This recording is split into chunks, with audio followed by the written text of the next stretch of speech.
Imagine a world where your smartphone isn't just your sidekick, but a key player in shaping your cognitive functions. Prolonged smartphone use can lead to a decrease in your working memory and visual spatial search abilities. It's like having a cheat sheet that gradually erases itself. Now let's talk about the invisible. Mobile phone radiations, while unseen, can significantly impact brain activity. This could manifest in bothersome headaches or, in more severe cases, even brain tumors. It's a silent, unseen potential harm we carry around every day.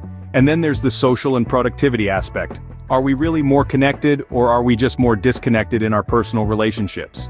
Overusing mobile phones can reduce the quality of our interactions and hinder productivity in our daily lives. It's like being in a room full of people, yet feeling utterly alone. So, next time you reach for your phone, remember its potential impacts. It's not just a device, it's a lifestyle choice. Make it wisely. Tune into Mobile Tech Show for more insights.